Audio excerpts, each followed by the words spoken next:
హల్లెలూయా. ప్రభునందు ప్రియ దేవుని బిడ్డలారా, ప్రభు పేట వందనాలు తెలియచేస్తున్నాను. దేవుడు ఈ చివరి కాలాల్లో తన సువార్త ఎంతో స్పీడ్గా వ్యాపితమైపోతుంది. అనేక మంది సేవకులు అనేక విధాలుగా రకరకాల ప్రాంతాల్లో సువార్త ప్రకటిస్తున్నారు. నేను త్వరగా వస్తున్నాను అని చెప్తున్నాడు ప్రభు. చెప్పి ఇప్పుడు 2000 సంవత్సరాలు అయిపోయింది. ఇంకా మనం ఎలాగున్నామో అని ఆయన ఆలోచిస్తున్నాడు.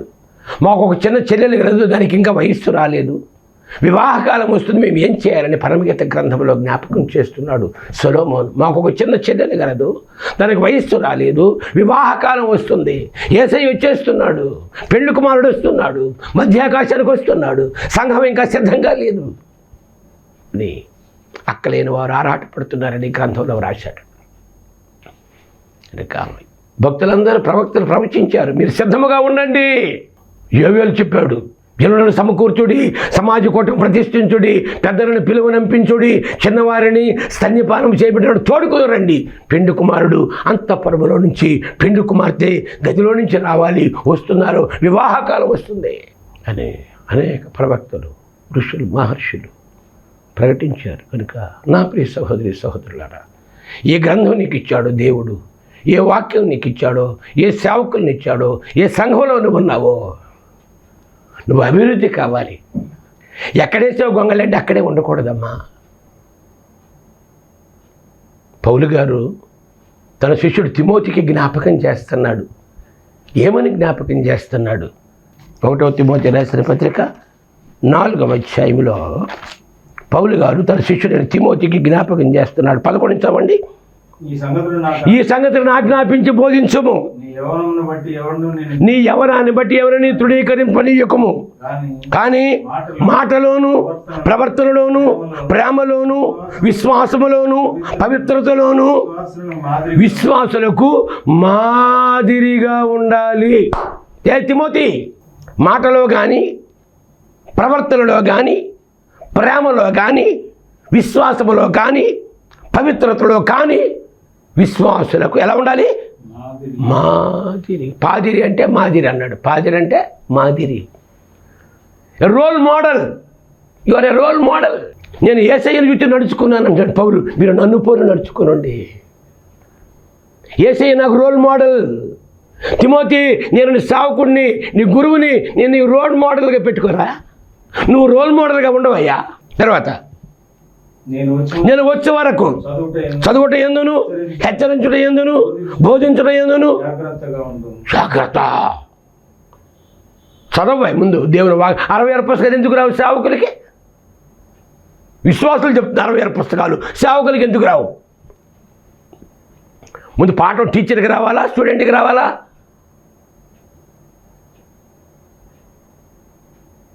పాఠం టీచర్కి ముందు రావాలా? 66 పుస్తకాలు రావాలా? 10 కీర్తనలు చూడకుండా రావాలా? అపోస్తుల పేర్లు రావాలా? 10 ఆజ్ఞలు రావాలా? కొన్ని ముఖ్యమైన మాటలు, వాక్యాలు మన హృదయంలో ఉండాలా? నీకు అభివృద్ధి కావాలంటే, నువ్వు వర్ధిల్లాలంటే, నువ్వు ఆశీర్వదించబడాలంటే. తర్వాత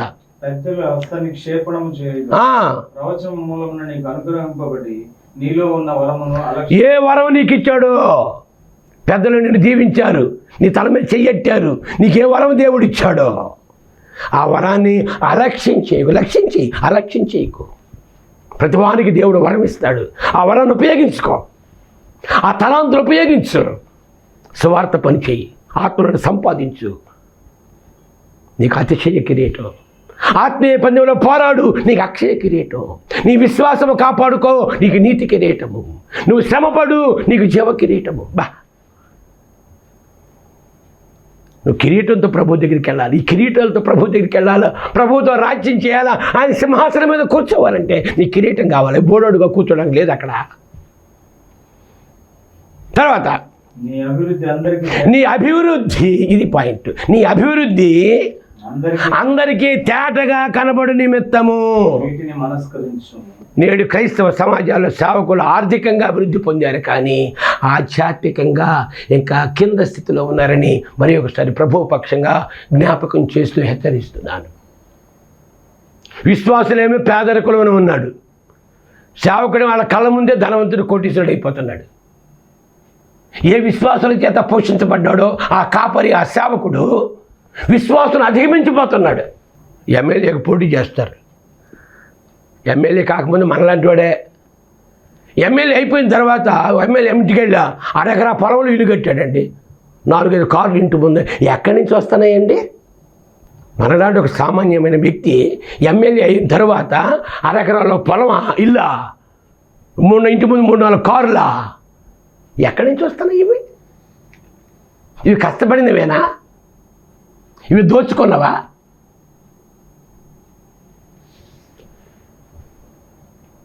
నీ అభివృద్ధి అందరికీ తేటగా కనబడి నిమిత్తము వీటిని మనస్కరించుము.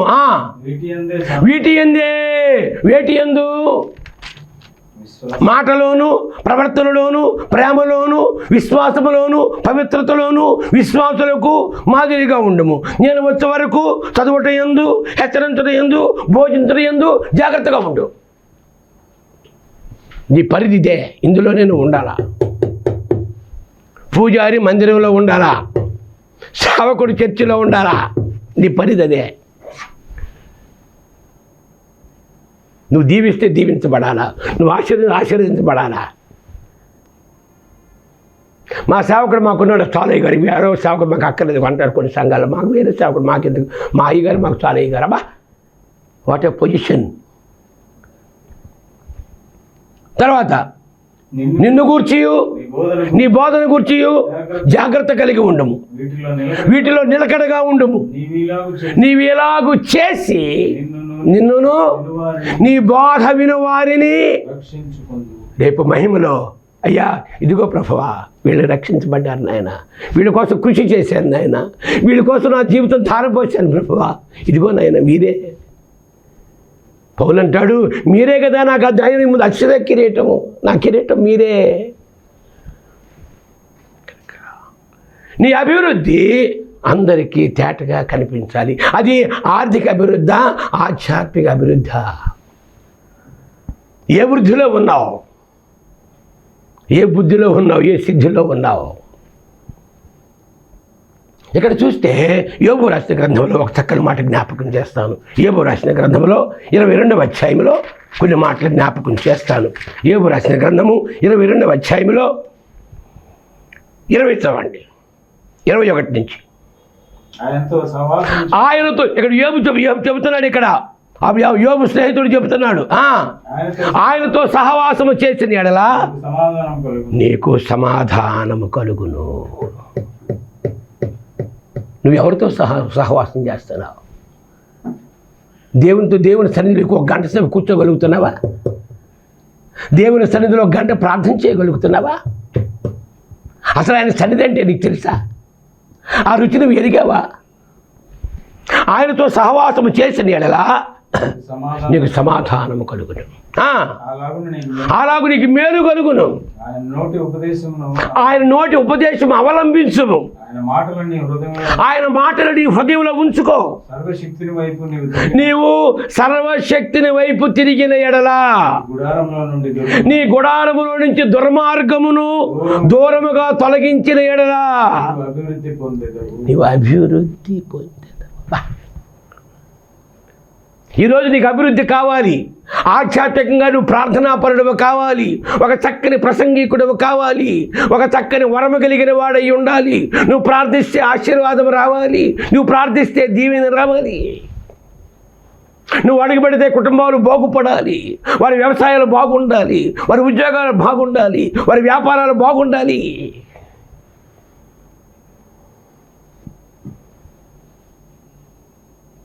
సర్వశక్తుల వైపు నీవు తిరిగిన ఎడల నీ గుడారములో నుండి దుర్మార్గమును దూరముగా తొలగించిన ఎడల నీవు అభివృద్ధి పొందేదవు. అది అభివృద్ధి అంటే. మంటిలోని బంగారమును ఏటి రాళ్లలో ఓఫీరు సువర్ణమును పారవేయము. ఆగండి, ఏంటంట? బంగారం పడేయాలట. అయ్యా బంగారం. అప్పుడు సర్వశక్తుడు నీకు అపరంజిగాను ప్రశస్తమైన వెండిగాను ఉంటుంది. అయ్యేహోను యాకోబు ఏమన్నారండి? శృంగారమైన దేవాలయం దగ్గర వెండి బంగారములు మా యొద్ద లేవు వెండి బంగారముల మా యొద్ద లేవు కానీ ఎక్కడిది? అపోస్తల కార్యగ్రంథములో, మాకు కలిగినవి అపోస్తల కార్యగ్రంథములో 3వ అధ్యాయములో 3 చదవండి. పేతురును యోహానును దేవాలయంలో ప్రవేశించబోనప్పుడు వాడు చూచి భిక్షమడుగగా ఆ, పేతురును యోహానును అని తేరి చూచి ఆ, మా తట్టు చూడమనేది. ఒక కుంటోడు ఆ దేవాలయం దగ్గర ఉన్నాడు. దేవుని అపోస్తలులు వెళ్ళారు. పేతురు యోహాను దేవాలయంలో ప్రవేశించబోనప్పుడు వాడు చూచి భిక్షమడుగగా పేతురును యోహానును వాడు తేరి చూచి మా తట్టు ఏయ్ ఇటు చూడరా, ఇటు చూడు. వాడు వారి యొద్ద ఏమైనా దొరుకునని వాడు అనుకుంటున్నాడు, ఏమో నన్ను పిలిచారంటే ఏదో ఇస్తారా బాబు, ఏ బంగారం వెండి డబ్బు ఇస్తాను అనుకున్నాడా? వారి యందు లక్ష్యం ఉంచి ఆ, అంతటా పేతురు ఆ, వెండి బంగారములు మా యొద్ద లేవు, నాకు కలిగినదే నీకు ఇచ్చు మాకు కలిగినదే నీకు ఇచ్చుతున్నాము. నజరేయుడైన యేసుక్రీస్తు నామమున నజరేయుడిని యేసుక్రీస్తు నామమున నడువుమని నడుమని చెప్పి వారి కుడి చేయ పట్టుకొని లేవనెత్తెను. వెంటనే వారి పాదములను చీలమండలను బలము పొందాను. వాడు దిగ్గున లేచి నడిచాను. నడుచుచు గంతులు వేయుచు దేవుని స్తుతించుచు వారితో కూడా దేవాలయంలోనికి వెళ్ళాను. తర్వాత వారు నడుచుచు దేవుని స్తుతించిన ప్రజలందరూ చూచి శృంగారమును దేవాలయపు ద్వారమునొద్ద భిక్షమ కొరకు కూర్చుండిన వాడు వీడే అని గుర్తెరిగిరి. దానికి జరిగిన దానిని చూచి విస్మయం ఉంది. ఇది అభివృద్ధి అంటే. బంగారం కాదు, వెండి కాదు, కార్లు కాదు, బంగళాలు కాదు. అభివృద్ధి అంటే ఒక అద్భుతం. నువ్వేం కలిగి ఉన్నావు? నీ అభివృద్ధి ఎలాగుంది? ఒకటి, ఆయనతో సహవాసం చేస్తే సమాధానం వస్తుంది. 2, ఆయన మాటలు నీ హృదయంలో ఉంటే అభివృద్ధి కలుగుతుంది. 3, ఆయన వైపు తిరిగితే నీకు అభివృద్ధి కలుగుతుంది. ఇర్మియా గ్రంథము 15వ అధ్యాయంలో 19 చదవండి. ఇర్మియా గ్రంథము 15వ అధ్యాయము 19.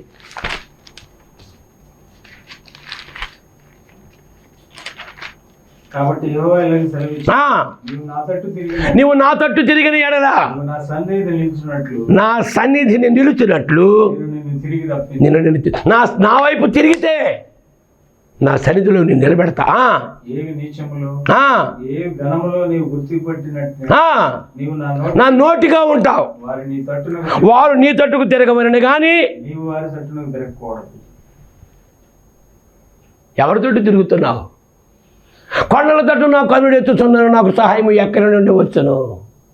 కొండల తట్టు చూస్తే వస్తుందా సహాయం? ఆయన వైపు తిరగాలి.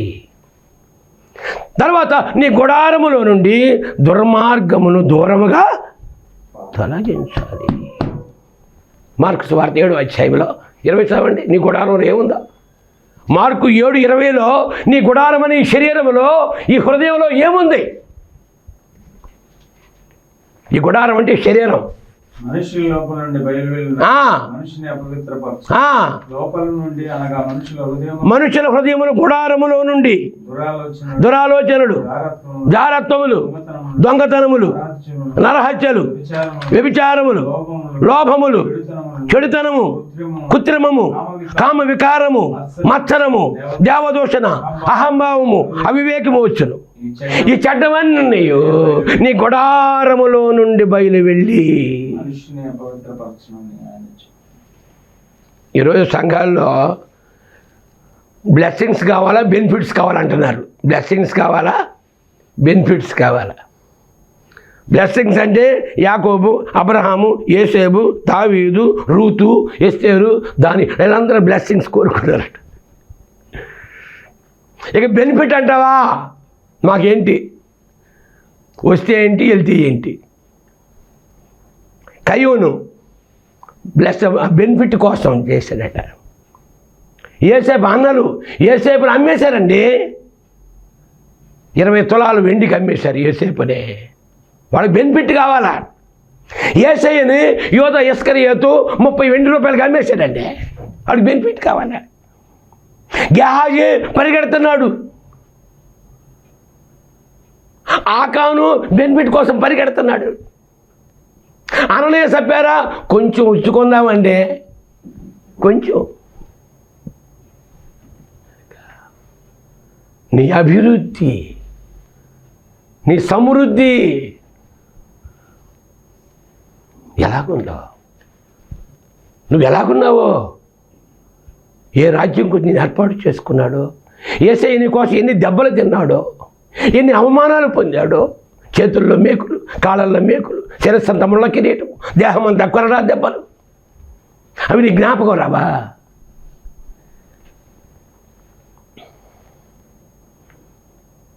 నా ప్రియ సహోదరులారా, నువ్వు కృపలో, ప్రేమలో అభివృద్ధి పొందాలి, విశ్వాసములో అభివృద్ధి పొందాలి. నీ అభివృద్ధి అందరికీ తేటగా మా దేవుడు, మా సేవకుడయ్యా, మా సేవకుడు ప్రార్థించే చాలయ్యా, మా సేవకుడు మా ఇంటికి వస్తే చాలయ్యా, మా సేవకుడు మా కోసం కన్నీరు కారుస్తాడయ్యా అని ఒక్క స్టేట్మెంట్ నీకుందా?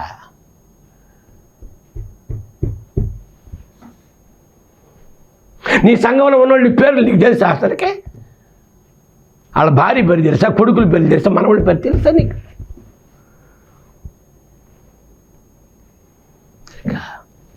ఆయనతో సహవాసం, దేవునితో సహవాసము, యేసయ్యతో సహవాసము, ఆయన వాక్యముతో సహవాసము, పరిశుద్ధాత్మతో నీకు సహాయం ఉందా? సహవాసం ఉందా? ఆయన మాటలు నీలో చూడండి. యెషయా గ్రంథం 51 చదవండి. యెషయా గ్రంథము 51వ అధ్యాయం 7 చదవండి. యెషయా గ్రంథము 51వ అధ్యాయంలో 7వ వచనం.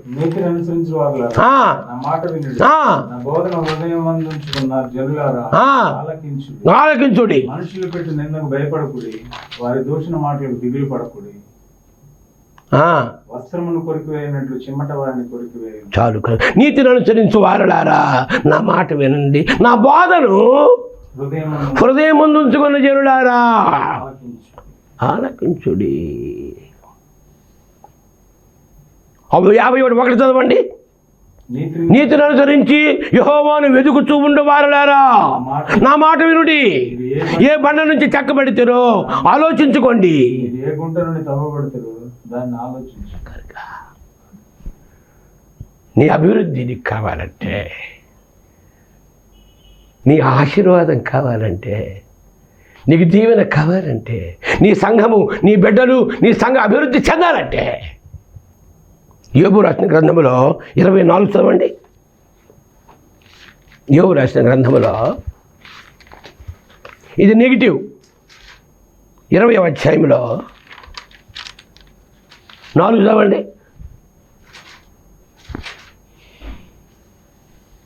దుష్టులకు విజయం కొద్ది కాలమే, భక్తిహీనులకు సంతోషము ఒక్క నిమిషం మాత్రమే.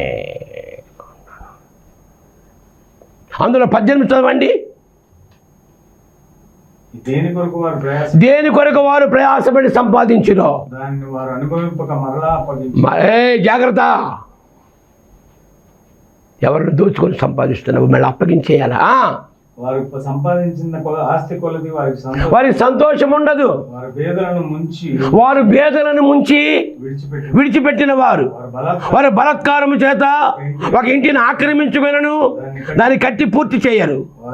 వారు ఎడతెగక ఆశించిన వారు తమ ఇష్ట వస్తువులలో దాని చేత తమను తాము రక్షించుకొని వారు మృంగి వేసినది ఒకటి లేదు కనుక క్షేమస్థితి నిలవదు. వారికి సంపాద్యము పూర్ణముగా నిలిచిన కలిగినను సమయమున వారి డబ్బులు ఉన్నాయి సంపాద్యం వరకు ఇబ్బంది పడిపోతారట. దురవస్థలో నుండి వారందరి చెయ్యి వారి మీదకి వచ్చును. వారు కడుపు నింపుకొనిగా దేవుడు వారి మీద కోపాగ్ని కురిపించు, వారు తినుచుండగా దానిని కురిపించు. అందులో లాస్ట్ 29 చదవండి. ఇది దేవుని వలన దుష్టులైన నరులకు ప్రాప్తించు భాగం, దేవుని వలన వారికి నియమింపబడిన స్వాస్థ్యం ఇదే. దుస్తుల అభివృద్ధి, నీతిమంతుల అభివృద్ధి, విశ్వాసుల అభివృద్ధి, సేవకుల అభివృద్ధి. ఇలాగా చాలా మాటలు జ్ఞాపకం చేశాడు కనుక నా ప్రియ సహోదరులారా, ఈ లోకంలో ధనవంతుడు నా ప్రాణమా తినుము తాగు సుఖించు అన్నాడు. దేవుడు అన్నాడు ఈరోజే నీ ప్రాణం. ధనవంతుడు నరకంలో ఉన్నాడు, పాతాళంలో ఉన్నాడు. ధనవంతుడు అన్నాడు, మరి బాబు నువ్వు పరలోకి వెళ్ళాలంటే ఆస్తి రమ్మనంటే నాకు ఆస్తి ఎక్కువ. వాడు మిగిలిన ఆస్తి గలవాడు కనుక వాడు ముఖము చిన్నబొచ్చుకొని వెళ్ళిపోయాను, పరలోకాన్ని కాదనుకుని పోయాడు, నిత్య జీవాన్ని పోగొట్టుకున్నాడు. లోక విషయాల అభివృద్ధి అది నీకు నష్టాన్ని కలిగిస్తుంది. చూడండి యాకోబు రాసిన పత్రికలో 5వ అధ్యాయం 1 చదవండి. యాకోబు రాసిన పత్రిక 5వ అధ్యాయంలో 1వ వచనం ఏం చెబుతుంది? ఇదిగో ధనవంతులారా,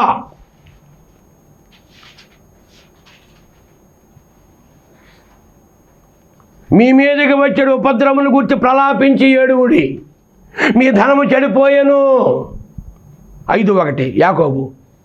మీ ధనము చెడిపోయెను, మీ వస్త్రాలు చిమ్మటలు కొట్టినవాయను, మీ బంగారమును మీ ఎండియు తుప్పబెట్టినవి, వాటి తుప్పు మీ మీద సాక్ష్యముగా ఉండి అగ్ని వలె మీ శరీరములను తినివేయును. అంచెదనముల యందు ధనము కూర్చుకొంటిరి. ఏంటిది? ప్రభు వస్తున్నాడు వెళ్ళిపోదామంటారు, వాళ్ళే సంపాదిస్తారు, ప్రాకులాడతారు, ప్రయాసపడతారు, తిరుగుతారు, నిద్రపోరు.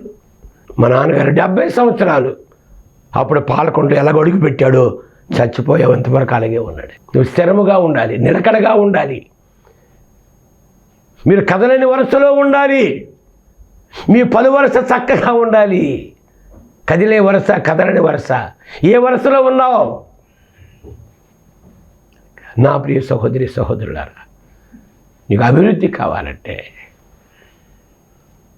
ఆయనతో సహవాసం చేయాలి. అభివృద్ధి కావాలంటే ఆయన నోటి ఉపదేశాన్ని వినాలి. నీవు అభివృద్ధి కావాలంటే ఆయన మాటలు నీ హృదయంలో ఉండాలి. పట్టుకో, ఆయన మాటలు పట్టుకో. 112వ కీర్తన చదవండి. 112వ కీర్తన మొట్టమొదటి చదవండి. 112. యెహోవాను స్తుతించుడి, భయభక్తులు గలవాడు, ఆనందించువాడు ధన్యుడు. వారి సంతతి వారు భూమి మీద బలవంతులగుదురు, యథార్థవంతుల వంశపు వారు దీవించబడుదురు. కలిమియు సంపదయు వారి ఇంట ఉండును, వారి నీతి నిత్యము నిలుచును. యథార్థవంతులకు చీకటిలో వెలుగు పుట్టును. కటాక్షమును వాత్సల్యతయు గలవారు, దయాళులు, అప్పిచ్చువారు భాగ్యవంతులు. అట్టివారు ఎప్పుడు ఎందుకు కదిలిపోతున్నావు? నువ్వు స్థిరముగా ఉండాలి. అంతము వరకు విశ్వాసము కాపాడు. పౌలు గారు అన్నాడు, నేను మా పరుగు తొదముట్టించి తిని విశ్వాసము కాపాడుకుంటుని, ఇక మీద నాకు నీతి కిరీటం ఉంచబడి ఉన్నది. యేసయ్య అన్నాడు, నేను వచ్చే విశ్వాసం ఉంటుందో లేదో వీళ్ళకి. నీ అభివృద్ధి అందరికీ తేటగా కనిపించాలి.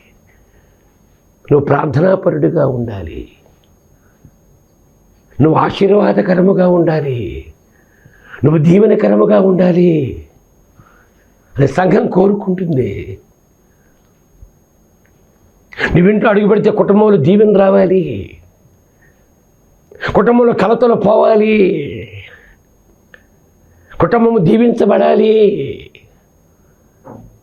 అయ్యా మా అయ్యగారు మా ఇంటికి వచ్చాడయ్యా, మా ఇంటికి వచ్చాడు, మేము దీవించబడ్డామయ్యా. ఒక సహోదరి చెప్తుంది, మా అయ్యగారు మా దగ్గరికి వచ్చాడు, 30 సంవత్సరాలు అయింది. పెద్దయ్య గారు వచ్చాడు, 70 సంవత్సరాలు అయింది. మా కుటుంబాలన్నీ దీవించబడ్డాయి నాయన, మా బిడ్డలు దీవించబడ్డారయ్యా, మేము అభివృద్ధిగా ఉన్నాం ప్రభువా, మా పాడి పంటలు, మా వ్యవసాయము మేము దీవించబడ్డాము. మీరు దీవించేవారిగా ఉండాలి, మీరు బలపరిచేవారిగా ఉండాలి. సాతాను జాగ్రత్తని బిడ్డలను పాడు చేయడానికి చూస్తూ ఉంటాడు.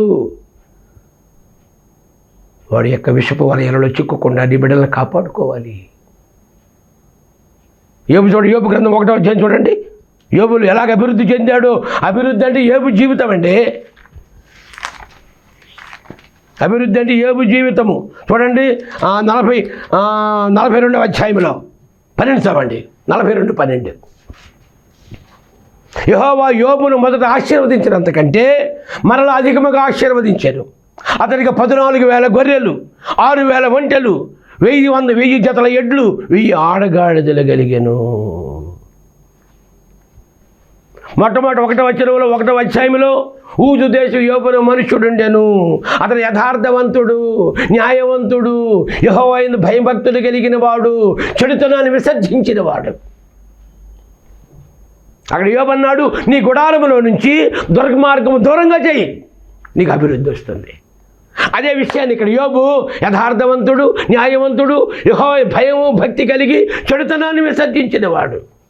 అతనికి 7,000 గొర్రెలు, 3,000 ఒంటెలు, 500 జతల ఎడ్లు, 500 ఆడగాడిదలు, బహుమంది పనివారు. ఊజు దేశమందు అతని వంటి వాడు లేడు. ఇది అతనికి ఉన్న స్థితి ముందు. అయితే ఆయన ఏం చేసేవాడు చూడండి, అందులో 6వ వచనములో 5వ వచనములో